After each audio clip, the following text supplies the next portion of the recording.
سڵاو خۆشحاڵم لە بەردامەیەکی تری دەروون و دیاردە لەگەڵتانە بەیەکە گەم.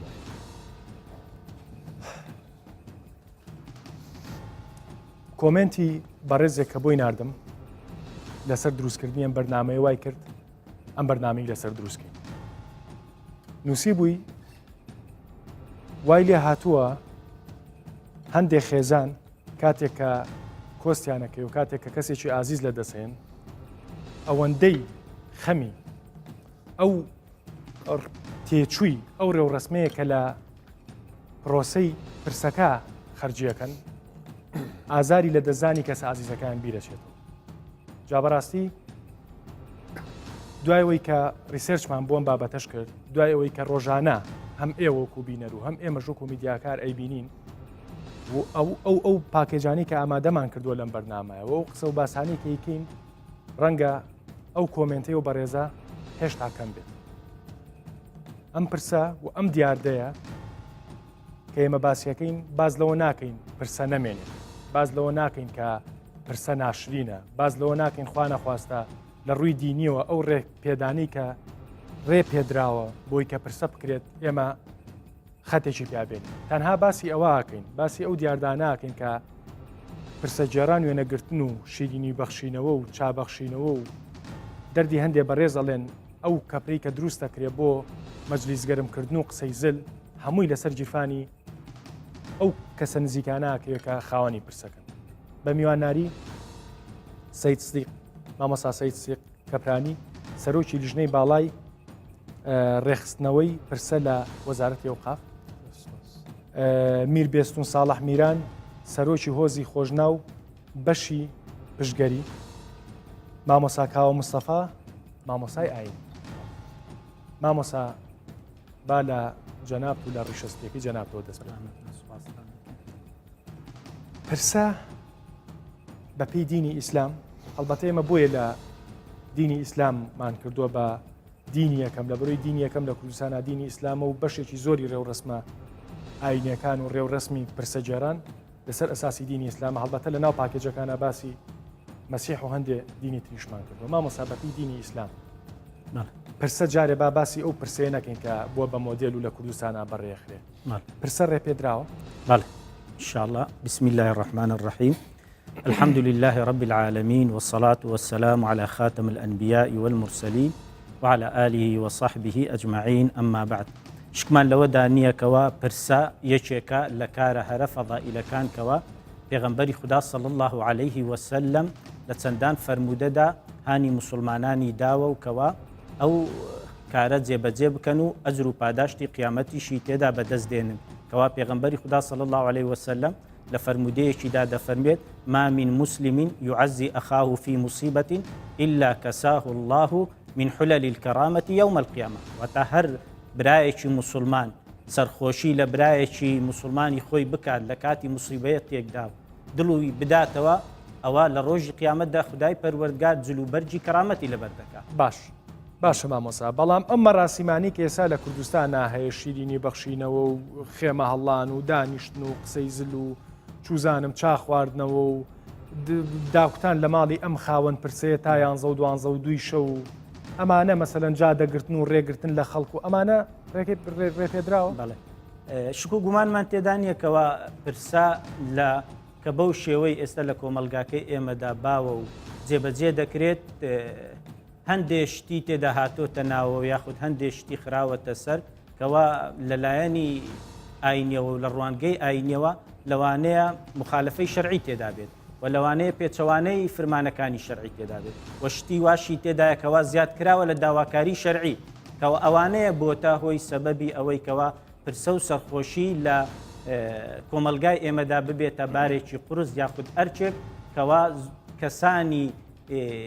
خاوەن پرسەش بەدەستەوە دەناڵێنن یاخود ئەو کەسانەی کەوا دەیانەوێت سەرخۆشیش بکەن لە کەسانی خاوەن پرسەکە دیسان بەدەستەوە دەناڵێنن. دەستخۆش منەمێ پێشوی بێمە لای مامۆستا سدیق و پێشەوەی بێمە لای کاک بێستون پاکێجێکی گشتیمان لەسەر پرسە ئامادە کردو بۆی کە ئێمە زیاتر قسە لەسەر نەکەین و ئێوەش بزانن کە ئێمە بەسمان چیە قسە لەسەر ئەم دیاردەیە چۆنی قسە بکەین با بینەری و پاکێجە بین.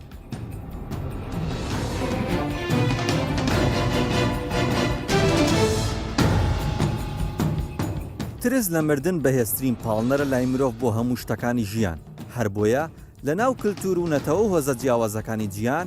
دەیان مەراسیمی جیاوازیان بۆ دروست کردووە کە تێکەڵەیەکە لە ترس و حەسرەت یەکێک لەم مەراسیمانە گێڕانی پرسە و شینگێڕی و پێ هەڵگوتن و لاوانەوەی مردووە کە گوزارش لە پەیوەستبوون بە کەسی لە دەستچوو دەکات و لە ناونەریتی کوردەواریدا بووە بە بەشێک لە ژیانی کۆمەڵایەتی کە هەم ڕەهەندی کولتوری و هەم ڕەهەندی ئاینی هەیە. زۆرجار بەشێک لە ئەرکەکانی ئاین بە تێپەڕبوونی کات دەبێت بەنەریت و کۆمەلگا و تاکەکان ناچار دەکات بە جێبەجێکردنی. ئێستا لە کۆمەلگای کوردیدا ڕێوڕسمی پرسە و شێوازی بەڕێوەبردنی بووە بە کێشەیەک کە لە جیاتی دڵنەوای و سوکردنی باری لە دەستدانی ئازیزێک خاوەن تەعزیەکە خەمی بەڕێوچوونی تەعزیەکەی لە خەمی لە دەستدانی کەسەکەی لاقورسترە. خاوەن تەعزیەکە ڕوبەڕووی ئەرک و ماندووبوونێکی زۆر دەبێتەوە و دەبێت تەواوی جێبەجێ بکات ئەگەرنا دەکەوێتە بەرتانە و لۆمەی کۆمەلگا. ئەم دیاردەیە بە جۆرێک تەشەنەی سندووە و ڕێسای زۆرە کە ساڵی پار وەزارەتی ئەوقاف و کاروباری ئاینی هەرێمی کوردستان لەم بارەیەوە ڕاگەندراوێکی بڵاو کردەوە و خستیە بواری جێبەجێکردنەوە کە تێیدا کاتی پرسەی کەم کردەوە کە لە وەرزی هاویندا لە کاتژمێر 2.5 پاشنیوەڕۆ دەست پێ دەکات تا کاتژمێر 6 ئێوارە و لە وەرزی زستانیش لە کاتژمێر 1.5 دەست پێ دەکات و لە کاتژمێر 4.5 کۆتایی پێدێت. تەنانەت وەزارەتی ناوبراو پارەی قورئان خوێندنی لە پرسەکاندا دیاری کرد کە بۆ ڕۆژێک دەبێت 75,000 وەربگیرێت. جگە لە قورئان خوێندن بەپێی ڕێنمایەکانی وەزارەتی ئەوقاف نابێت وەعز و وتار خوێندن لە پرسەکاندا هەبێت. هەروەها نابێت لە کاتی پرسەکاندا دەنگی بڵندگۆکان بەرز بێت. بەڵام تا ئێستا بەشێکی کەمی دانیشتوانی هەرێمی کوردستان پابەندی ئەم ڕێنمایانن.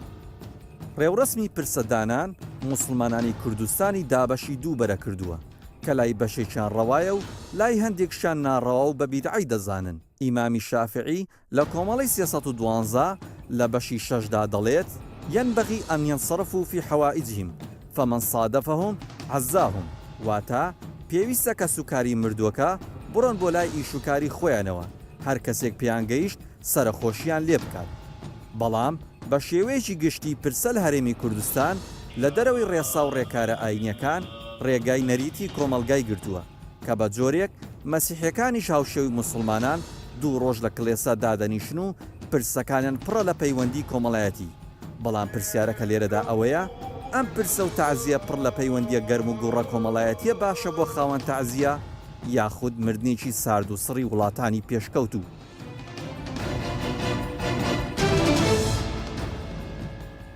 دەستخۆش وابزانام کاک بێستون ئەو بەشەی کۆتایی راپۆرتەکەمان تۆزێک ینی لە چۆنەڵی لە ئێوە پێت ئەنخۆشەکە پێتان وایە گەر ئەو ڕێوڕسمانە نەبێت کە ئێوەمانان ممارەسەیەکەن و خەریکن خەڵک وەکو لە کوردستانیش خەڵک وەکو وڵاتانی دەرەوە بەلەدەی نێژێت. قسەیەکەیە کە خەڵکە ئاسایەکە ئیکەن ئێوەمانان وەکو عەشرەتدار وەکو ئەو هۆزانی کە هەیە لە کوردستانە نەکە هۆزەکەی جەنابتان ئەو هۆزانی کە هەیە لە کوردستانە کولتورێکتان بڵاو کردوێتەوە واتان کردووە کە مەسرەفی پرسە ینی ئێوەمانان خۆشبەختانە ڕەنگە گیرفانتان بیهێنەیان بە دەستە جەمعی بێ یا بە پارەکۆکردنەوەی هەمووتان بێت بتوانن بە بەرزترین کوالێتی لەسەر ئەو پرسانی کە هەیە پرسە بجێڕن. بەڵام ئێوە واتان کردووە ئەو نەریتانەی ئێوە وای کردووە کە وردە وردە بڵاو بۆ تۆ بۆ ماڵە فەقیرێکیش کە بڵاو بۆ تۆ بۆ ماڵێکیش کە بەڕاستی نیەتی چی ئەڵی لەباری ئەمەوە یانی سەرەتا زۆر سپاس بۆ جەنابێت بەخێرهاتنی هوردی مامۆستانی بەڕێزەکەم شەرەفمەندم لەگەر ئەو دوو زانایە ئاینی ئەمن لەو پرسەیە بەشدارم بەڕاستی زۆر سپاس. وڵا کاکە دەروون ئەمن باش شتێکت بۆ ڕاستکەمەوە لە سەرەتا جەنابەت فەرموود ئەلە شتێکتان بڵاو کردێتەوە ئەمە مەسەلەی پرسە و تەعزیە و چۆنیەتی بەڕێوەبردننی ئەوە ئێمەنین ئەوە لە سەرەتای ئیسلام و مامۆستاش ئاماژەی پێکردووە ئەو شتە هەر هەبوو ینی کە کەسێک مردووی لێ مردووە خەزم و کەسەکاری لێ کۆبوونێتەوە یارمەتیان داوان بۆ ئەوی ینی هاوکاری من لەو خەمەیە کە تووشی هاتووە. یەک دوو سەبارەت بە هەبوونی ئەو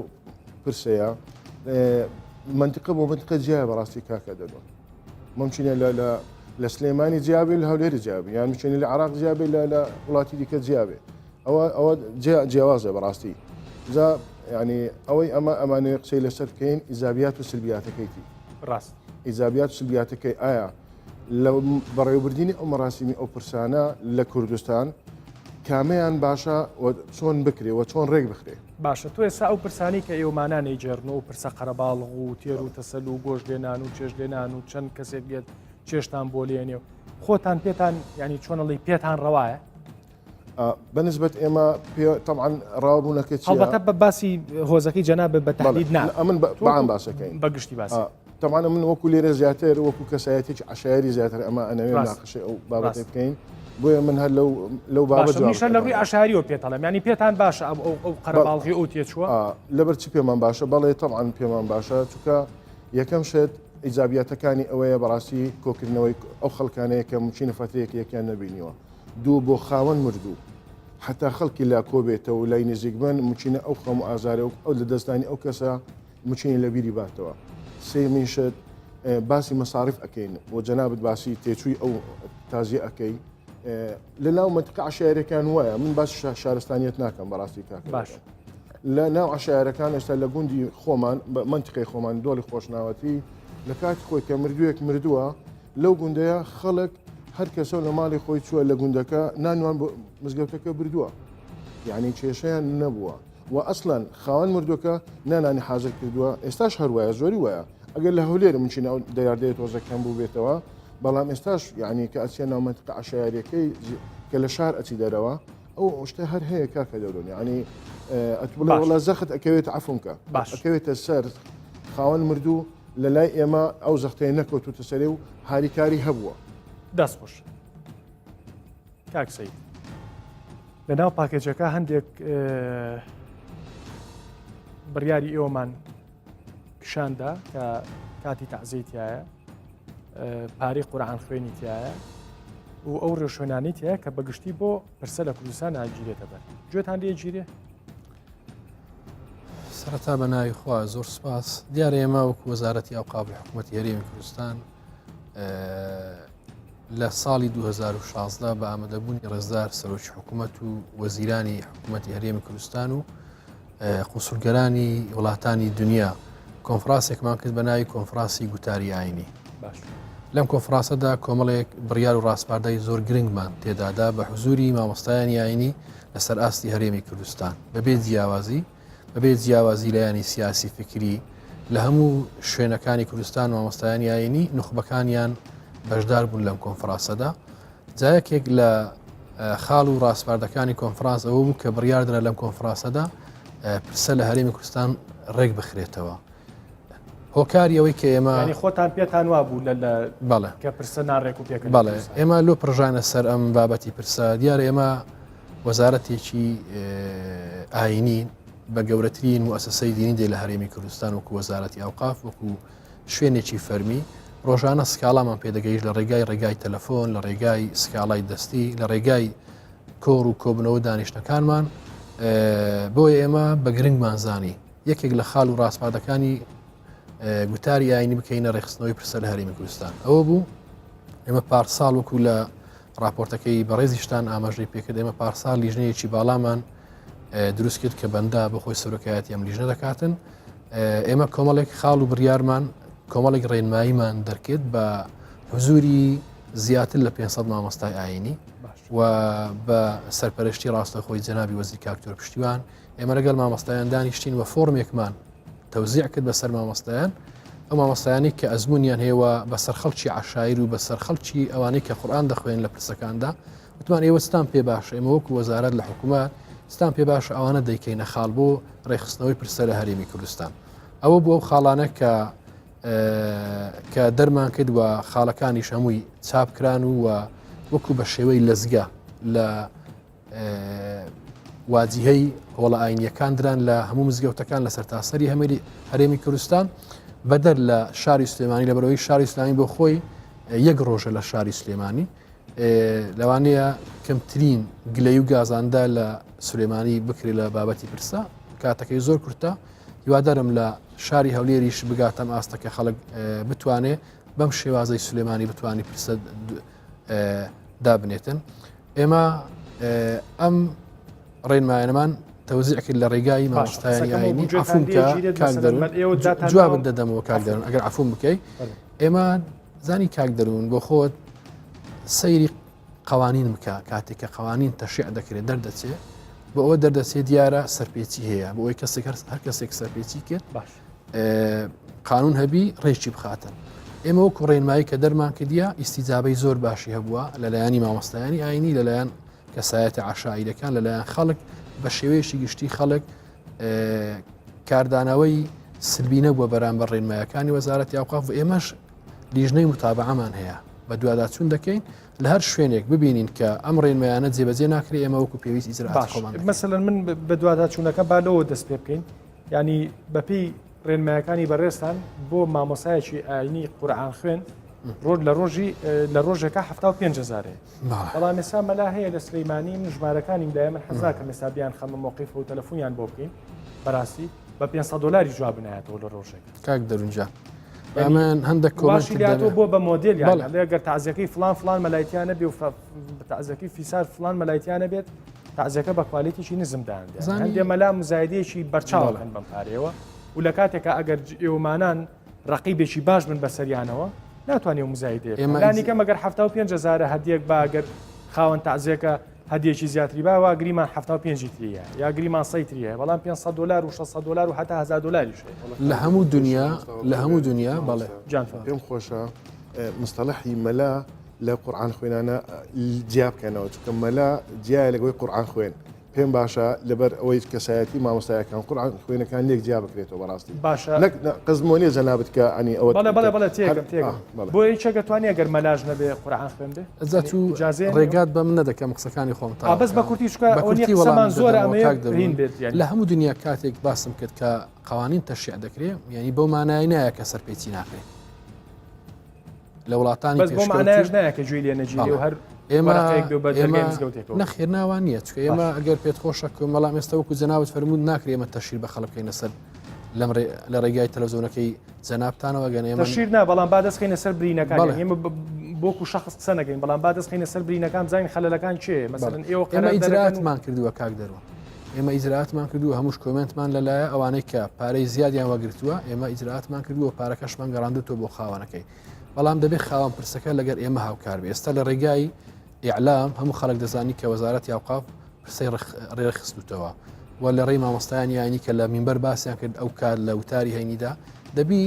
خاوەن پرسە لەگەر ئێمە هاوکار بیتن ئێمە دروستە مراقبین متابعە دەکەین تۆ قسەکەی تۆ ینی بەشێک لە خاوەن پرسەکان بۆ خۆیان هۆکارن بۆ خۆیان هۆکارن بۆەوەی بزانی کاک دەروون با ئینسان واقعی بی لە حیاتدا خاوەن پرسەکان بەشێکیان پێیان خۆشە پارەی زۆر بدەن بۆ ئەوی بۆ خۆی ڕغبەتێک بەخۆیان بدەن بەخانەوەدەی خۆیان بدەن میسانە فلانە کەس کوڕی فلانە کەس ئەوەندە دۆلارەیدا بە فرانکە قارێ ئەوە قسە باڵە خاڵێکم باز نەکرد پێم خۆشە باسی بکەم ئەو خاڵانی کە ئاماژەتان پێکی ئەوەندە خاڵانیە کە ئێمە لە ڕێخستنەوەی پرسا ئێمە ئەو بڕیارانەی کە داومانە ئافرەتانیش دەگرتەوە و ئەو خێمانەی کە لەسەر جادەکان لەسەر شۆستەکان دادەندرێن ئێمە لە ڕێنمایەکانی ئێمە ئەمەشمان قەدەغە کردووە بەڵام لە کاتێک ئەگەر ئاگادار بکرینەوە یاخود ئێمە لە ڕێگای پشکنین و تەفتیشی خۆمان علممان هەبی کە لە فەرانە شوێن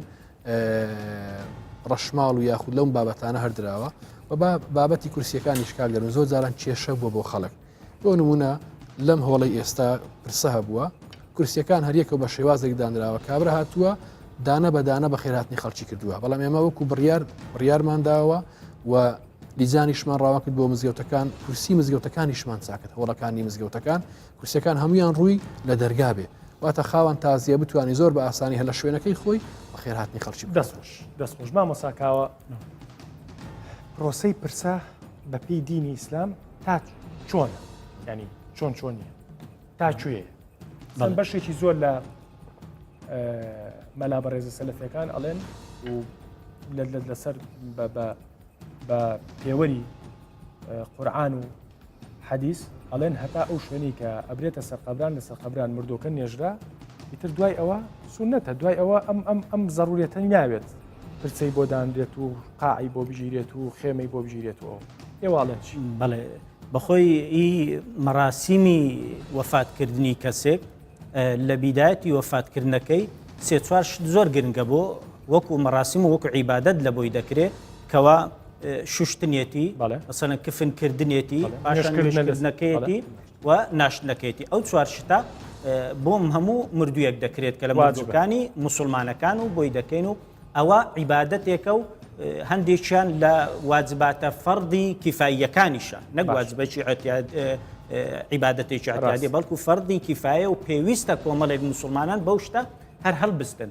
ئەوە لایەنی عیبادەتەکەیەتی ئەمما دوای ئەوەی کە دەگاتە پرسە و تەعزیەکە ئەوە وەختەکەی دیاریکراو نییە کەی تەعزیە دەکەی و شوێنیشی دیاریکراو نییە و حتا وەکو ئوسلوبی تەعزیەکردنەکەش لە شەرعدا بۆ کۆمەلگا بەجێهێشتراوە کە بیکەن و لەو شێوازەیکەوە پێغەمبەری خدا صلی الله عليه وسلم و هاوڵە بەڕێزەکانی لە سەردەمی خۆیان حتمما ئەوانی وفاتیان هەبووە و تازیان هەبووە کردویانە چۆن کردویانە بەو شێوازە بکرێت لە هەمان کاتدا باشترین کە لەلای ئێمە پرسە عیبادەتە باشترین عیبادەت و باشترین ئەجر بەدەستێنێت و وە سووکترین و ئاسانترین باریش دەکەوێتە سەر کەسەکە چۆنە بۆیە کە ئەوەی مەراسیمەکان جێبەجێکرا وەکو تازە لە وتارەکەدا جۆمان لێبوو قەولەکەی ئیمامی شافعی ڕەزا و ڕەحمەتی خوای لێبێت کەوا هەرکە بچێتەوە ماڵی خۆی زۆر لە دوای ناشتنەکەی ینی لەلایەنی شەرعیەوە ئەو کەسە تاوانبار نەکرێت ینی زۆر کەس لە خەڵکان ئەو شتە دەکەن لە ترسی ئەوەی کەوا لەلایەنی خەڵکەوە وەکو تەعنەیەکی دینی پێم وابێت چەند ساڵێک پێش ئێستا مەلایەکی بەڕێز لە شاری ڕانی ئەمەی کردبوو وابزانم 15 ڕۆژ سوۆشال میدیا هەر ئەوە بوو کە ئەلاسا زۆر تعنیان کە کامە بێڕێزی کردو بەرامبەر خەڵک کەسە لە ڕووی شەرعەوە تاوانبار نییە بەڵکو واجبە شەرعەکەی بەجێگان باشە مامۆستا ئەوانەی کە پرسەش لەو کەسە دەکەن لە خاوەن مردووەکە دیسانەکە دەتوانن لە مزگەوت گەیشت پێی دەتوانێت پرسە و سەرخۆشیەکی لێ بکات لە ڕێگا و بانێک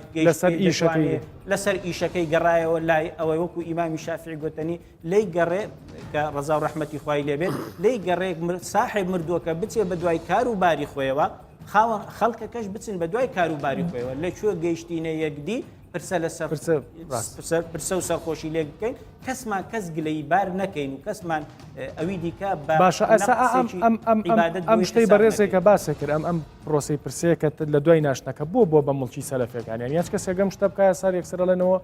سەلەفیانی ینی ئەسڵ و فەسڵەکەی وایە یان ئەمە نەخێر ئەسڵ و فەسڵەکەی ئەوە دینداری پێغەمبەرە صلی الله عليه وسلم دینداری هاوڵ باشە مامۆستا دینداری بەڕێزەکانە کەوا ئومەتی ئیسلام مەجمەعن لەسەر ئیمامەتیان باش کاک بێستون با من پرسیارێکی تۆزێک تایبەت بکەم من بۆ خۆم ینی با من لە خۆمەوە دەست پێ بکەم لەو پرسانەی کە ڕۆژانە ئەچین کە پێ ئەخەمە ناو مزگەوتەکەەوە یەکەم شت چاوەجێڕم بۆ ئەوەی کە مەسەرەن ڕەنگە برایەکی هاوڕەیەکەم مردبێ مامی هاوڕەیەکەم مردبێ باوکی هاوڕێکم کە پێ ئەخەمە ناو مزگەوتەکەەوە حەزەکەم ئێوەش ڕاشکاو بن ڕێکی خۆتان بن کە پێ ئەخیتە ناو مزگەوتەکەەوە یەکسەر سەیری ئەو کەسە ئەکەی کە بۆی چوو ینی چوزانم ڕەنگە کوڕی ئەو زەلامە ڕەفیقە بێت بچیت و ئەو لێنە بێت داڵغە لای پرسەکە نامێنێ کەواتە پرسە خۆی لە خۆیان بەپێی پرانسیبە دینیەکان بۆ ئەجر و پاداشت و خەزێنەیەکی توێشوێشی قیامەتە بەڵام هەر کەسێک بڕوان پێ بکە ینی ئەتوانم بڵێم ئێمە ریسێرچێکمان کرد بەڵام هی بڵاوکردنەوە نیە بە بەشەفەی بە ئەتوانم بڵێم نزیکی بە 50 کەسمان وتووە کە ئایا تۆچی بۆ پرسە بۆ توێشوە دینیەکە ئەچی بۆ پرسەیان بۆ لایەنە کۆمەڵایەتەکە چێڵی باوکی فڵانکەس مردووە ئەی بە من نەچ لایەنە کۆمەڵایەتەکەش گرنگە کاک دەرو باشە من قسەکەم ئەوەیە ینی بەڵام خۆی ئەسڵ و فەسڵەکەی ڕاستە لایەنە کۆمەڵایەتەکە گرنگە بەڵام ئەسڵ و فەسڵەکەی ڕۆ دینیەکەیەتی ئێوەمانان کە ئەچن بۆ پرسەیە ئەو پرسە جێرانەی ئێوە مەسەلەن بۆچی لەسەر قەبران کە جەنازەکەتان ناشت و تەسلیمتان کرد بۆچی کۆتایی بە پرسەکە نایەن بۆچی ئەو مەراسیمە گەورەی بۆ دروستەکەن ینی لایەنە باشەکەین پێ بڵێن لایەنە باشەکەی ئەوەیە کاکە دەرۆن لەبەرچ کۆتایی نایە طبعاً ئەمن ئەو کەسێکە مردووی لێ ئەمرێ یان کەسێکی لێ ئەمرێ بەڕاستی ینی چاوی لەوێ دیسان پێتەڵێم ینی خەڵک لی کۆ بێت ڕاستە بەڵام کەسە نزیکەکان ناڵێن کەسی یەکەم و مام و خاڵ ئەوە ناڵێ ئەجا من لەبەوەی لە بابەکە دەرناچین دووەمین ئەوێن پێغمبەر صلی الله علیه وسلم مامۆستایانیش دانیشتوونە یعنی لۆی بزانی ئەو پرسەیە هەبووە ئیسلامیش ڕێی پێداوە یعنی لە کاتی مردنی ئەوەی فەرموویەتی حەدیثێک هەیە ئەگەر غەڵەت نەبم ئەڵێ احضروا لآل جعفرة طعاما جا يعني کەواتە یعنی نانیان بۆ حازەکەن ئەنی ئەوە ساحب پرسەیە مچینە نتوانێت ئەوە بکە وا کۆتایی نەهینیان لەسەر قەبران هەندێک کەس هەیە لە بینیومام لە مەتەقەی خۆشمان بووە وەسیەتی کردووە کاکە پرسم بۆ دامەنێن شتێکی زۆر ئاساییەوە بەڵام وەکو کەلتور بەڕاستی ئەمە لەو کەلتورە ناتوانین لی دەچین کاکە دەنم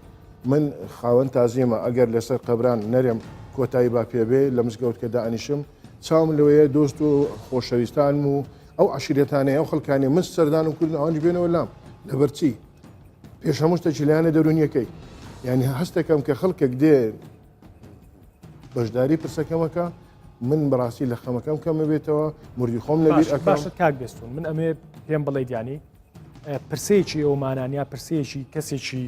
خاوەن هۆز و قەرەباڵق چەند تەکلیفەکات تقریبا یعنی پرسیارەکە تۆزێک ئەحرازە بەڕاستی کاک دەرون چونکە بەپێ و مەکانەت و مەسارف و عشیرەتەکە ئەگۆڕێ و عشیرەت هەیە بچینە خەڵکەکە ینی مەسارفکە و ئەمە نەزانم مەسارفەکەی پارەکە خۆر ئەڕوا لە جیرفانی من جیرفانی تۆ من لە ئەوەی لە پرسەی باوکم بەڕاستی ینی کە ئەمریکای کردو لە هەموردی هەم لایش خۆش بێ تقریبا لە زیاتر لە دەفتەری نوێک مەسرفمان چوو خوافیکە بەڵام ئەفم کە خوا پێشەوە بیسێ لای مامەستا یعنی ئەوە ڕاستە ئیمکانیەتم هەیە بەڵام بۆ خەڵک هەژارەکەش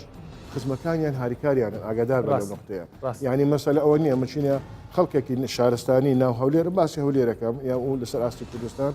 زۆر صاحب عیلاقە نەبی پەیوەندی نەبی پەیوەندی کۆمەڵایەتەکانی زەعیف بێ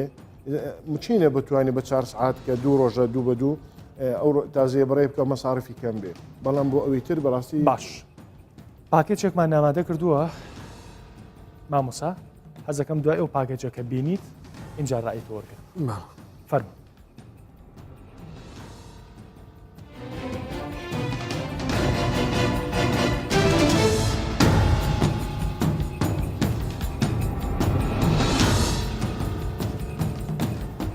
چەند ساڵەوی شەرەکە دەوری 10 ساعت تا 11 ساڵ دەبێت 11 ساڵەیە زۆرترین ڕێژەی کورسی با بڵێن بەکرێت چوو بێ بۆ پرسەیان تازیە چەند بوو دەوری 1100 کورسی ڕۆیشتەوە چەند خێمت بەکرێتەوە بەخوای تا دەوری 8 خێمە 10 خێمە تا 11 خێمەش ڕۆیشتەوە مێز ناخواردن 120 130 ئەوە باشە لە یەک تازیە با بڵین زۆرترین ژمارە چەند بۆ کە پارەیان پێداوە لە دەوری ملیۆنێک و نیو مەگرتەوە ماوەی چەند ساڵە تۆ ئیشی با بڵین چێژلێنەری گەڕۆکییان بۆ پرسەکان تۆ چێژلێنەری چەند ساڵە و ئیشە دەکەی تقریبا 21 سال 22 سال دەبی لەو 22 ساڵەیە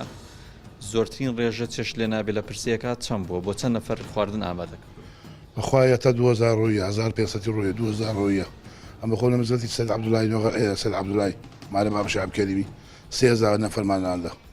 تۆکو چێژلێنەرێک زۆرترین پارەی خەڵکی دەڕۆ لە تازیە چەندە بەخوای تازیە دەزانانی تازیە 3 میلیۆنە تازیە 5 میلیۆنە تازیە بە 3 ڕۆژانێ 10 میلیۆنیشی بڕوە بەس بۆ ناخواردن بەس بۆ ناخوانێ هەیە دەورەمەدا تازیەکەی گەورەبی شوەکەی گەورەبی ئەو جوازە هەیە فەقیری شەلانی میلیۆنی 2 میلیۆنی بڕوە مامۆستا بە پێی قسەی و بە ڕێزە ینی باەمە لەسەر خاڵی ئەخیر بۆستین ینی ئەڵێ ئەگەر کەسێک فەقیریش بێ میلیۆنی و 2 میلیۆنی ڕوا کاکاتە نزیکی 2000 دلار هەڵوێستیەوە چیە لەسەر زانی کاک دەروون زانیەوە پێویستی بەەوە شیاکردنەوەی تاک هەیە کۆمەلگا ئەو شیا بکرێتەوە ئەمانەیە کە دەکرێن وەکو دەتوانین بڵێن وەکو دیاردە ئەم دیاردانە ڕاندی ئاینیان نییە دروستە پرسا بۆ خۆی ڕاندێکی ئاینی هەیە ینی ئەدیانی پێشی ئیسلامیش بۆیە ئەم کۆمەلگایە ناتوانانی واست ینی دەستبەرداری پرسەوی بەڵام بەم شێوازەی کە لەم راپۆرتەوە لە شوێنی کەش ئێمە کە جێمان لێ بووە ئەمانە ینی دەردەچن لە ڕەهەندە ئاینیەکان دەبێ مامۆستایانی ئاینی توێژەر بەڕێزەکان خۆزیە توێژەرێکی کۆمەڵایەتی لێرەش بە ئەویش میوان بە ئەوانە لە ڕێگای ئیعلام و لە ڕێگای میدیاوە خەڵک وشیار بکەون لە ڕێگای مینبەرەکان خەڵک وشیار بکەن ئەوانەی کە دەیکەن دین نییە و نابێتە بنەمای ئاشتی کۆمەڵایەتی لە نێو کۆمەلگادا دروستە ئەم عیلاقا لە پرسەکان کاتێک کە دروست دەبێ عیلاقیەکی زۆر باشە لە نێو خەڵکدا جارێشتر خەڵک محەبەت و برایەتی لەگەر یەکتریدا نوێ دەکاتەوە خەڵک یەکتر دەبین وەکو کاک بێستون ئاماژە پێکرد بەڵام لە پرسەکان عیلاقاتی سیاسیش تۆزێ بەڵێ بە پێچانەوە ینی بە پێچوانەشەوە جاروێ لە نێو پرسەکانی ئێمەدا بە تایبەتی عشاعری خەڵک لەگە عادز دەبی بە تایبەتی لە ڕێگای ئافرەتەکانەوە کە هەمیان خوشک و دایشی منن بەڵام زۆر جارەوێت کێشە دروست دەبێت لە پرسەکاندا بۆیە دەبێت خەڵک وشیار بکرێتەوە بەم شێوازە کە ئێستا پرسەبوونی هەیە لە هەرێمی کوردستان زۆر باشتر بووە لە ساڵانی پێشوو. باشە پلانی ئایندەی ئێوە چیە مامۆستا؟ پلانی ئێمە پلانی کە 2017 داتان ناوە چۆن ینی متابعی پلانەکەکەن تا چەند نەجاحەتە تا چەند بەڵێ ئێمە بەنیازین لەگەر کەسایەتیەکانی هەرێمی کوردستان دابنیشن بەبێ جیاوازی لە سەرتاسەری هەرێمی کوردستان لەگەر هەموو کەسایەتیەکانی پارێزگای هەولێر سولێمانی دهۆک هەلەبجا ئیدارەی گەرمیان لەگەیان دابنیشین چکە ئەم بابەتە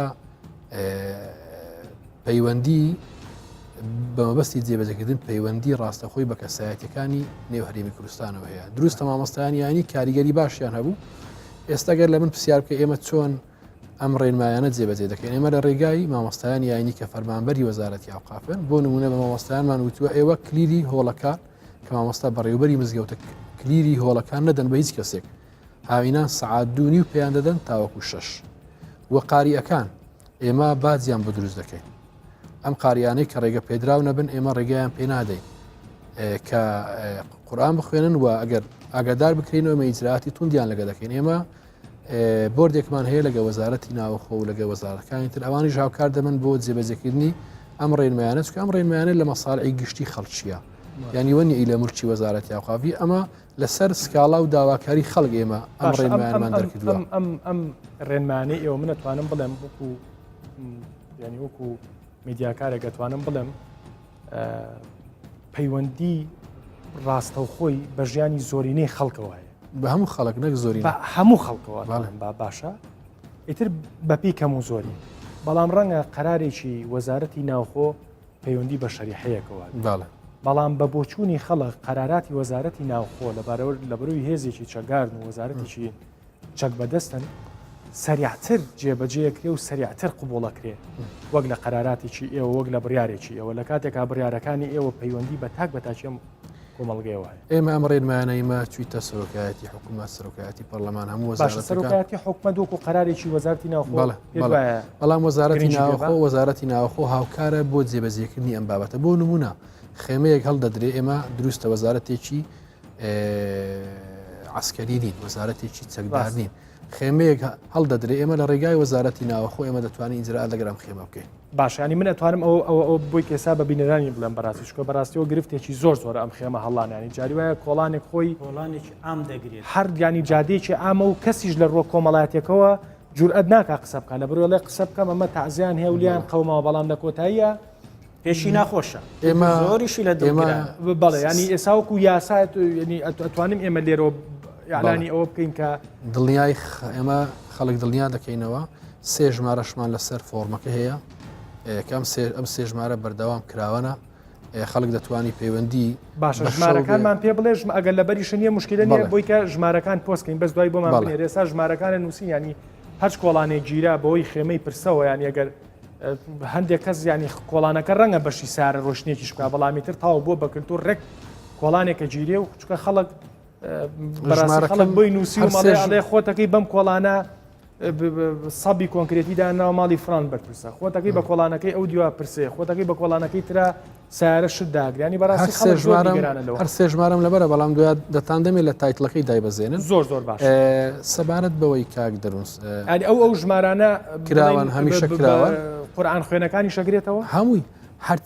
هەرچی سەرپێچی بکرێت لە بابەتی پرسا پەیوەزی بەباتی پرسا ئاگادار بکەنەوەی باشە من با بە شەفەی ببینەران بڵێم ئەو ژمارانی کە ئێستا ئەینووسین ینی دوسێشە چووکە زۆر گرنگە لە پرسایەکەم خێماگەر لە شوێنێکا دانرا و ڕێگەی گشتی بوو بۆی کە خۆتان پیا خراپ نەبن تەلەفۆنکەنەوە ژمارەی حکومەتەوە حکومەت بۆتان چارەسەرەکە قورئان خوێنێک لە 75,000 زیاتری وەرگرت بە ئیجباریەوە خۆت یعنی لەسەر دڵی خۆت دەردی ئیجراعاتی شماکی دێگەڕاندیتمانەوە پارەکەش دەردی ئەوە ئیجراعاتیشیان کردو مەسەنگەل لە 75,000 زیاتری داوا کردەوە توانی ئیتساڵکەی بۆ ژمارانەوە و داوای مافی خۆتی لەگەڵا بکەی بەڵامی تر بە حوسن و ڕزای خۆت پاری زیاتریتێ ئەوە خۆت تاوانباری بەڵام پێم خۆش و کاگەونی یەک شت وروژان پێم خۆشەوەی دەمەدی وروژاند پێم خۆش ئاماژەی پێ بکە فەرموود لە سلێمانی جێبەجێ ناکرێت هیچ جیاوازی نییە ئێمە ئەو بڕیارانەی کە لە هەولێر لە وەزارەتی نەموو دەستەیمانی بە گشتی ئەو بڕیارانەی ئێوە لە سلێمانیش ئەو قاریەک پارەی زیاد وەگرت بوو پێمان گەڕاندەوە لە ڕانیە لە هەولێر لە شەقلاوە لە هەر شوێنێک ئێمە پێمان بگاتن ئێمە ئیجرئات دەکەن ڕێگەی ئەوقافەکانی خۆمانەوە. دەستخۆش مامۆساکاوە لە ڕووی دینیەوە ئێستا بابەتەکە لە مۆزۆعی قورئان خوێنن چۆتە دەرەوە بەدەل لە قورئانەکە هەندێک مناجات و لاوانە و مەقام و هەندێک مەلا لایڤ بکاتەوە لە تەعزیە نازانم لایڤی مۆبایل هەیەوەی کە ڕاستە و خۆگەر جەنابەت شارەزادیانە لایڤێگەکاتەوە و لەسەر ستەیجەکە دایانێ و لەسەر شوێنێک دایانێ و تر بە تەپڵ و دەفێکۆیکا بە مەقام و زوو سەری لایڤەکە ئاکات و سەری خەڵکەکە ئاکات و ئەمانە تا چەند ڕێ پێدراوە. واللهی کات دەروونجان بەخۆی ئەمە لە سەرەتادا گوتمان پرسە لە لای ئێمە عیبادەتە عیبادەتی ژێکێک لە شروتەکانی ئیخلاسە لە بۆ خودای پەروەردگار شەرتێک لە شەرتەکانی ئەوەیەکەوە ڕیایی تێدا نەبێت و سومعی تێدا نەبێت کابرا کە ئەگەر بە عیبادەتیش ئەو شتە بکرێت و ڕیایی تێدا بێت عیبادەتێکی پوچەڵ دەردەچێت ینی ئەگەر بە کۆمەڵایەتیشدا دەیکات و لەلایەنی کۆمەڵایەتیشەوە ئەوە کەسی پێ مولزەم ناکرێت ئەوەی خۆشمان دەیکا زۆربەی زۆری لە ڕوانگەی ئاینیەوە دەیکە ینی قەناعەتی وایە کە ئاینە و ئەو شتا خێری بۆ مردووەکەی هەیە و یاخود کە قورئانەکە دەخوێنێت بۆ ئەوە ینی قەناعەتی وایە کە خێر بە مردووەکەی دەگات. ڕاست من زانایانی ئیمام شافعیش ڕەزا و ڕەحمەتی خوای لێبێ کە مەزهەبی عامەی کۆمەلگاکەی خۆمانە ئەوانەی شارەزا بن مراجعەیەک بکەنەوە دەتوانن دەزانن کە قەولی ئیمامی شافعی بۆ خۆی وە زۆربەی زۆری ئەئیمەی مەذهەبی شافعی لەو بارەیەوە قەولی زۆر مامۆستا تۆ چی بەواڵێ یان ئێستا بەڕاستی ینی تەشبیان نەبێت تەشبیان نەبیانێ و دوو دنیا جیاوازن بەڵام چۆنچۆنی کاک بێسون ئێستا خەڵک چۆنچۆنی خەڵک کاتێک کە خۆشیەکی مەراسیمێکی خۆشی بەڕێیەکە ئەگەڕێ بۆ باشترین گۆرانی بێژ و باشترین ئاسپ و باشترین مۆسیقی تەشبیان نەبێت و پەرژینێکی قایم بێ بەڕاستی ئێستا بۆ پرسەجێرانی ژوای لات ینی جاری وایە 6 کەس تەکلیف لە مەلایەکە کات و خۆی و تیپەکەی بێت و تەپڵەکە و دەفەکە و نازانیانی ئەمانە تا چەند ڕێکە پێدراون ینی بەڕاست والله شی تێدانیە کە لەلایەن شەرع و هیچی ڕێپێدراو نییە هیچی ڕێپێدراو نیە و ئەوەی کەوە ڕێپێدراوە لە شەرعدا پێغەمبەری هەدی پێغەمبەری خوددایە صلی الله عليه وسلم کە ئەویش مثلەن کابرایەک بەونەوە ئەبێت چ پێویست دەکات ئەمن ئەو کۆمەڵە پارەی لە دەست بکەم کە لە کاتێکدا ئەمن بە دینی بزانم و پێغەمبەری خودداش صلی الله عليه وسلم خۆشەویستترین کەسانی لێ مردووە و خۆشەویستترین کە ئازیزانی لێ شەهیدیش کراوە و پاشانەکەش قورئانیش بەسەر دڵی مبارەکی ئەو دادابەزیوە و پاش مردنیشان قەت دانێنیش گوتی با دانیشین عەشەرەیەکی بۆ بخوێنم و یاخۆش زانی کاکەوەیەکی من ئەگەر قەوسەکەم دێزانی مەوزوعی پرسا ئینسان باواقعی بێت پرسا ئیسلام داینەهێناوە ئیسلام ڕێشی خستۆتەوە یعنی لە عفوم کە مامۆستامەکو ئیدارێک بەشدارم بەڵام دەمەوێت ڕۆنکردنەوەیەک بدەم پرسا دیاردە نییە پرسە ڕەهەندێکی ئاینی هەیە لە دینی یەهودیەت کە یەک هەفتە پرسەی دادەنێن کە مانگەک تاوا دەبی هەڵبەتە باسی لاوەڵی بەرنامەکە باسیەوەم کرد باسی ئەوە و پرسەمان ڕاستکردنەوەی مەفهومی پرسەیە نەک بڵێ لە ناوبردنی پرسە ڕەهەندێکی ئەوڵی بەرنامەکەش هەمان ڕەهەندێکی ئاینی هەیە ناتوانانی لەم کۆمەلگایەدا پرسە بمبڕکەی و ئێمە سیاسەتی حکوومەتی ژمەوەکو وەزارەتی ئەوقاف سیاسەتەکەمان وانە پرسە نهێڵی بەڵام دەمانەوەی ڕێکی بخەینەوە ئەو فەوزایی کە لە پرسە هەیە لانی کەم ساڵی نەوەتەکان ینی پرسە چەند ڕێک و پێک و چەند بەڵام کاتەکەشی زیاتر و بەڕاستی لە ئێستا باشە بەڵام آخر بیرێنە شێکاک بێستون ساڵی نەوەتەکانیش خەڵک مەجای زۆر بوو ینی خەڵک بەم شێوەی ئێستا ساڵی نەوەتەکان ینی ساڵی نەوەتەکان هەموو شارە گەورەکانی لە گەڕێکێکا دوو سارە بۆ ئێستا تۆ لە ڕۆژێکا دوو پرسا بێگەر سارە و پێنەبێت بەڵام لە ساڵی نەوەتەکان قاوە دەخوراوە جغارە دەچێشرا چایە دەژێردرا ینی کۆمەڵێک ئەوەی کە جەنابەت باز دەکەی دەرێت تەکلیفە لەسەر خەڵکی تشی زۆر زیاتر هەبوو ئێستا کەمتر بیتەوە زانی پرسا ینی واقعەکە بێجگە لە ڕەهەندە دینیەکەی واقعەیەکی کۆمەڵایەتیە ئێمە ناتوانین پرسە بمبڕکەی بەڵام دەکرێت ڕێکی بخینەوەکو باسم کرد کاتەکەی کورد بکەینەوە بە شێوازێک بێت کە لە چوارچێوەی ئاین دەرنەتی و لە چوارچێوەی شیرازەی کۆمەڵایەتی دەرنەتی وەڵام تێبینیەکم هەبوو لەسەر چی بەڕاستی کە مامۆستا ئەفەرمی ئەرێ ڕێکی خینەوە ئەکرێ بەڵام هەندێک شت ناکرێ بە قانون ئەقلێ بە فتووە زیاتر چکە ئەو پرسێکی ینی زیاتر دینی و کۆمەڵایەتی ئێوەمانان مەسەلەن ئامادەیتانتیایە پرسێ بجێڕن پرسێکی متەوازەئی چۆن ئەڵی بە جیرفانێکی فەقیرانەوە ئێوە گرنگە خەڵکانێک بێ بۆلاتان نەک مەسەن ئەگەر من قرار بێ بێن بۆ پرسەکەی تۆ بۆ چێشت و گۆشت خواردن بەڕێی من نێم باشترە ئێوەمانان ئەتوانن لە خۆتانەوە دەست پێ بکەن بە پرسەیەکی متەوازەئی مەسەلەن جوانی پڕ لە خۆشەویستیەوە پرۆسەکە بەڕێکەن وەک لەوەی کە پرۆسەیەکی مادی گەورە ببینێ خەڵک براجان طبعاً ئەمە ڕەنگە شتی باشترمان کردێ لەوەی کە تو جەناب چییە باشتر باشتر ئەوەیە کە وەکو مامۆستا فەرمووی پێشتر جگەرە قاوە چا ئەو شتانە هەمووی ینی ئەدرا لە پرسەکانە بەڵام ئێمە ئەومان نەهێشت هەرچەندە ینی تەسەوڕمانە کرد لایەن عشیرەتەکانی کەوە گلەیمان لێ بکە برێ بۆ پرسی ئەوان ئێستا بێچایە و بێجگارە و بێ قاوەیە بەڵام بۆ کەلتورێک ئێستا ینی ئێستا ئەوە لەناو ئێمە بەڕاستی ئەومان نەهێشتووە چا نادەین و قاوە نادەین بەس بە تایبەتی لەو دوو ڕۆژە ڕسمی لەناو مزگەوت ئاگادار بە کە دێتەوە ماڵەوە جگەرەکە لەوێ هەر نییە لە ماڵەوە نایدەین جگارەکە بەڵام قاوە جگارەکە و ئاوەکە هەر هەیە باشە دەستخۆش با هەندێک ڕێی خەڵکی ژوەرگرین وەرمانگرتووە بزین ئەڵێن چیویتر لە کۆتایی بەرنمەکە با بەرە و چارەسەر بچینیانی چی بکەینەوە هەمومان قسەمان لەسەر کرد و با بەرە و چارەسەر بچین دوای ئەم بۆکس بۆپانە فەرمو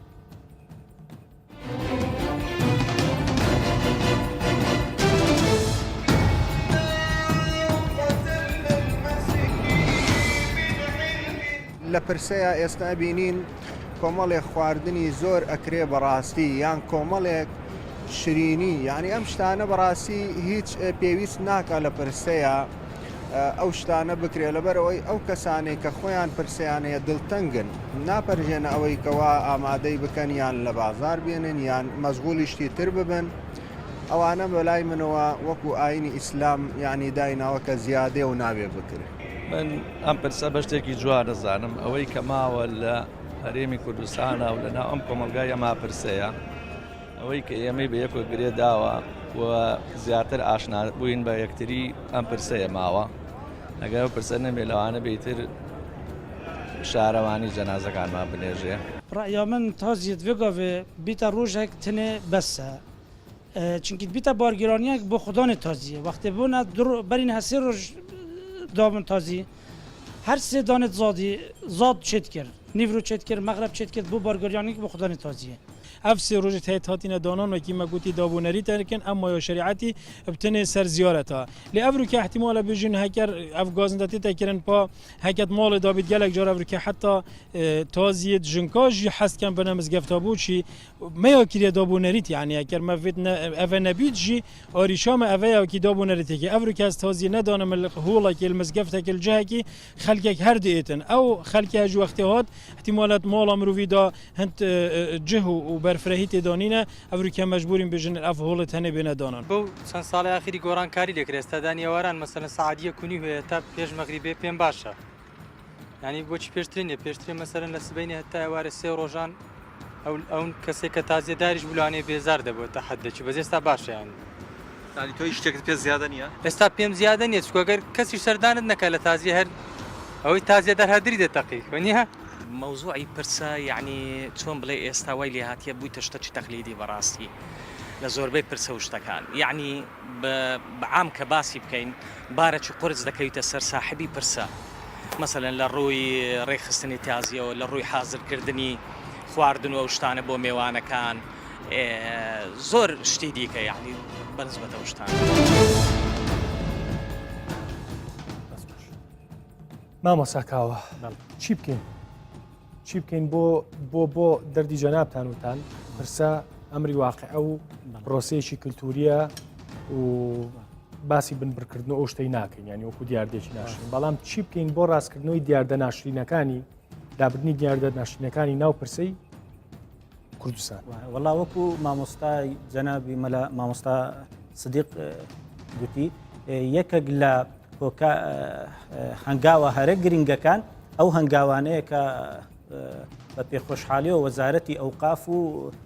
با بڵێن یەکێتی زانایانی کوردستان هەنگاویان لە بۆ ناوە چونکە بڵێ شتێک لە ناو خەڵکدا بڵاو بوو بێتەوە و حتا ڕاستکردنەوەشی بە یەک قۆناغ ناکرێت پێویستە قۆناغ لە بۆی بچی و کە قۆناغێکیش لەوانە سپاس لە بۆ خوددا وەزارەتی ئەوقاف لی بەدەنگ هاتووە و یەکێتی زانانی خۆمان لی بەدەنگ باشە ئەو دیوەزیانی کە باسمان کرد ئەو دیوەزیانی کە باسمان کرد هۆکارێکی سەرچیە بۆ چارەسەرکە هۆکاری سەرەکی دیکەش دەگەڕێتەوە سەر شخصەکە خۆشی قەنەعەتی پێ بدەین لە ڕێگای وتارە ئاینیەکان لە ڕێگای ئامۆژگاریە ئاینیەکان ئەوە خەڵکەکە تێبگات و بگەڕێتەوە سەر باشە پێدوانیە لە لا عیبادەت باشە پێدوانیە مامۆسا لەبەری وتاری ئاینیش بەداخەوە چۆن باسیەکەین مەسەلەن خطابی سیاسی لە وڵاتە ئەوەندەی خطابێکی حیزبیە خطابێکی کۆمەڵایەتی و خطابێکی نیشتیمانی نییە خطابە ئاینیەکانیش پێدوانیە کە تەوزیع کراوە ئەمەڵێن ئەمە ڕئی سەلەفیەکانە نابێوا بێ ئەوڵێ ئەمە نەخێرە من ڕئی یەکگرتووەڵێ ڕئی کۆمەڵە ئەوڵێ ڕێنی پێدوانیە ڕەعەکان جیاوازە ڕەعەکان خەڵک وەکو حیزبی وەریەگریاوەکو ئەو دەگەڕێتەوە بۆ ئەو نەوعە تەقسیمە دەگەڕێتەوە بۆ نەزانی یا کەم ثەقافەتی و ڕۆشنبیری ئاینی لەناو کۆمەلگاکەمان باشە مامۆستا ئەسڵ و فەسڵەکەی ئەوەیە کە کە بەسەر مینبەرەکە دەکەوێت دەبێت چاک بزانێ ئەو مینبەرە مولکی فکری شخصی خۆی نییە مولکی ئەو دینەیەکەوە تەمسیلی دەکات کە ئاینی پیرۆزی ئیسلامە مولکی شخصی خۆی باشە مامۆستا ئەسڵ و فەسڵەکەی ئەوەیە کە جەناب باسی کرد و ئیتر ئەم بیرکردنەوەی نەبیرکردنەوەی سەلەفیە نەبیرکردنەوەی ئەمە نەبیرکردنەوەی حیزبێ ئەسڵ و فەسڵەکەی ئەو چوار مەرحەلەیە کە جەناب بکرد ینی پرۆسە فەرزەکە لەو شوێنەی کە جەنازەکە ئەنێژدێ و تەسلیمەکرێ کۆتاییە مانع نییە لە پاش پرۆسەکەش کەسانێک بچن سەردانی شخصەکە بکەن کە دەزانن مەسەنە فلانەکەت کات لە ماڵە و دلی پێخۆش دەبێت و دلی دەدرێتەوە بەڵام بەو شێوازەی کە ئێستا تەخسیس دەکرێت و شوێنێکی تایبەتی گەورە بە ماڵێکی سەروەتێکی باش یا کرێکی باشی پێ بدرێت و یاخود ئەو مەسرەفە زۆرە و یا ئەو تایبەتی و یا کەسانێک وایە ئیش و کارێکی زۆری چەند ڕۆژ لە دەست دەچێت باوەڕکەمە لە تازیە بووینە کابرا بەس حیسابی زەرەری مادی خۆی کردووە کە ئەوە 4-5 ڕۆژە نەچوچکە پرسە ناڵێم شتێک کە زیاد ڕەوی درایە بەرێ ئەگەر بەری لێ نەگری و زیاد دەڕوە کابرا هەیە مەسەلەن جەنازەکەی لە دەرەوەی وڵاتە 15 ڕۆژ 20 ڕۆژ پرسە دادنێ هەتا جەنازەکەی دێتەوە باوەڕکە ناڵێم یەکێک حیسابی ئەو ماوەی کردکەوە لە پرسە دانیشتووە گوتی ئەمن نزیکەی 30-40 وەرەقەم بەس زەرەرە دانیشتمە و نەچوومەتە سەر ئیشەکەی خۆم و ئیشم نەکردو باشە ئەو زیارڕۆیانە ئەچێتە قاڵبی با بڵێن حرامۆچێتە من ئەمە لێرەوە بە بینەران ئەوە بڵێم کە چکە بەڕاستی بەشێکی زۆری بینەرانی کورد وابەستەی خیتابەکانی ئێوەنیانی ئەو شتە زیانە ئەچێتە قاڵبی ئەوەی کە شتی حرام کراوە بێ ئەچێتە قاڵبی گوناحەوە بەڵێ حتمما شتێک کە ئەوەی تێدا بێت تێیدا یعنی کەمترین شتی زیاد کراو لە سەرهەدی پێغەمبەر صلی الله علیه وسلم گوناح کەمترین شتی باشە دوا قسە چیە بۆی کە ئیتر بیکەین بە دوا قسە وڵات دوا قسەی من ئەوەیە کە خودای پەروەردگار لە قورئانە پیرۆزەکەیدا دەفەرمێت لەقەد جاءکم رەسوول من ئەنفوسکم عەزیز عەلەیه ما عنیتم حەریص عەلەیکم بالمؤمنین رؤوف ڕەحیم خودای پەروەردگار پێغەمبەرێکی بۆ ناردوینە سەڵات و سەلامی خوای لێبێت مرۆڤ وەکو خۆمان سیفاتیشی ئەوەیە زۆری پێ ناخۆشە بارقورسیمان بۆ بکە یعنی ئەگەر بێت و پرسە بارقورسیەکی تێدا بێت لە خۆمانەوە دروستمان کردووە لە بیر و باوەڕێکی کۆمەڵایەتیەوە بیا لە مەسلحەتێکەوە بیا لە هۆکارێکی دیکەی غەیری دینەکەوەیە ئەگەرنا ئەو پرسەی کە پێغەمبەری خوددا صلی الله علیه وسلم و هاوڵەکان و ئیمامە بەڕێزەکان جێبەجێیان کردووە و باسییان کردووە هیچ عەنەتێکی تێدا نیە و هیچ گرانیکی تێدا بەدی ناکرێت ئەو پرسەی کە ئەوانیش گێڕانە ئەم پرسەیە نییە کە ئێستا ئاژێڕێت ڕاستە نەخێر تێیدا ئەو پرسێ ئەسڵەکەی ئەگەر ئەوە بێت ئەگەر نا زۆر شتی تێدا هەیە کە زیاد کرابێت دەستخۆش کاک بێستون دوا قسە چی وڵای پێم خۆش نەوی دوا قسە پێم خۆش تۆزێکی لەسەر بابەتی چی ئەوەتر لەلا ئەو پرسەیە دوو قسەی لەسەر بکەیت جان ماوەکە تاو پێم باشە یعنی ئەوە تەعمیم بکرێت لە ڕێگای مامۆستایانی بەڕێز یعنی ئەو منعکەن لە شار بۆ شار خەڵک نەچێتە پرسە لە شار بۆ شار خەڵک نەچێتە بەڕاستی من تازیەم هەبووە خەڵک هاتو توش حادثە بۆ لە ڕێگا یعنی بەڕاستی ئەوە بە من ناکرێت بە قانونیش ئەوە ناکرێت بەڵام بەعاتیفەی دینی و لە ڕێگای مامۆستایانی ئاینی بەڕاستی ئەکرێ ینی پێیان بڵێن کاکە یعنی خوێنی خۆتان لەسەر خۆتان ئەگەر بۆ تازیە چوونە شارێککە ئەوە مەچوون ویانی با خاوەن تازیەکانیش بەڕاستی ئەوە قبولکەن یعنی ئەمن لەسەر بەڕاست لە تۆڕە کۆمەڵایەتیەکان زۆر ئەڵێم کاکە با کەس لە خۆشناوەتیەوە نیێتە هەولێر بۆ تازیە من پێم خۆش نییە چونکە توش مەسئولیت ئەبم ڕاست جا من لەو بابەتە بەڕاستی پێم خۆش مامۆستایان هاوکار بن یعنی حتا وەزارەتیش یعنی وا بکەن فتوەیەک لەو بابەتەوە بدەن کە خەڵک لۆ خەڵک ئەوە دەستخۆش مامۆساوکو حکومەت دوا قسم داوا لە مامۆستایانی یانی دەکەم هەڵبەتەوە پرسێکی گرنگ بوو باسی بەڵێ، ینی چەندین حادیسە بووە من پێم خۆشان بەرنامانەیەکێکین خۆشببختانە بەشێکی زۆری لایانی پەیوەندیدار کە سەیریەکەن ینی لە ئەسنای مناقەشانە ئێوە شتێک فێر بن و شتێک کەشف بکەن کە ئێمە عقلمان پێی ناشتی و ئێوە بیکەن بە قەرار و بۆی کە کۆمەلگەکە تۆزێ باشکەین فەرموو. داوا لە مامۆستایانی یانی دەکەم بە تایبەتی داوا لە کەسایەتەکان دەکەم کە هاوکار بن بۆ جێبەجێکردنی ئەم بڕیارانێکی ئێمە پێمان وایە وەکو حکوومەت لە بەرژەوەندی هەموو خەڵک بدایە لە هەرێمی کوردستان و ئێمە ئامادەشین پێشنیار و شتی جوانتر ئەگەر بە ئێمە بڵێن بۆ ئەوی بیکەینە بڕیار و یاخود بیکەینە دوا بڕیار و یاخود دوا بە دوای بڕیار وەسەبارەت بە ئەوەش من لەم مینبەرە ئێوە بە هەموو هاوڵاتیانی خێرخواز دەڵێم ئێمە تەنسیقمان هەیە لەگەر پارێزگاری هەولێر و لەگەر سەرۆکایەتی شارەوانیەکان بۆ دابینکردنی زەوی بۆ پرسەی ئافرەتان هەر خێرخوازێک هەم ئەم دیاردەی کە ڕەشماڵ هەڵدان و جادەگرتن و شوێنەگرتنەکان کەم دەبێتەوە هەمیش کارێکە بۆ قیامەتی خۆی لەوانەیە مامۆستا باش دەزانیتن کە پاداشیە بیتن داوا لە میدیاکاران دەکەم ئەوانەی کە کاری میدیایی دەکەن لە ڕێگای میدیاکانەوە خەڵک هۆشیار بکرێتەوە لەم دیاردا کە بە ناوی دین دەکرێت یاخود بە ناوی ڕەهەندە ئاینەکان دەکرێت کە بەشێک لەو کارانەی کە لە پرسەکانی هەرێمی کوردستان ئەنجام دەدرێت دوورە لە ڕەهەندە ئاینەکان دەسەکانی خۆش بێ و منیش لە کۆتایی ئاڵێم بەپێی پرەنسیپی دینی گرنگترین شت لە ناو پرساکە ئاکرێ و کە بکرێ ضرورە پێشکەشکردنی فاتیحایە من لێرەوە خۆشببختانە هەرسێکتان ئیسلام و منیش ئیسلامم بە فاتیحایەک بۆی کە دین بۆی کە پرۆسەی پرسەجێران لەوە قورستر نەبێ لەسەر خەڵک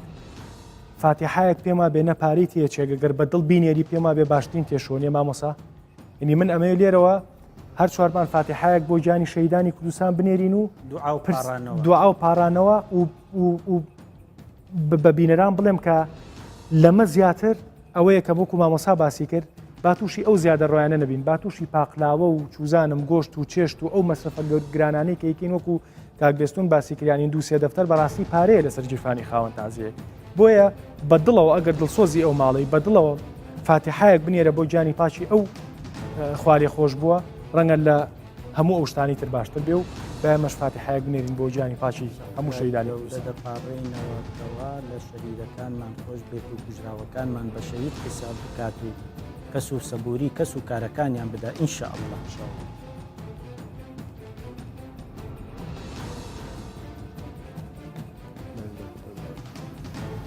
کاتێکی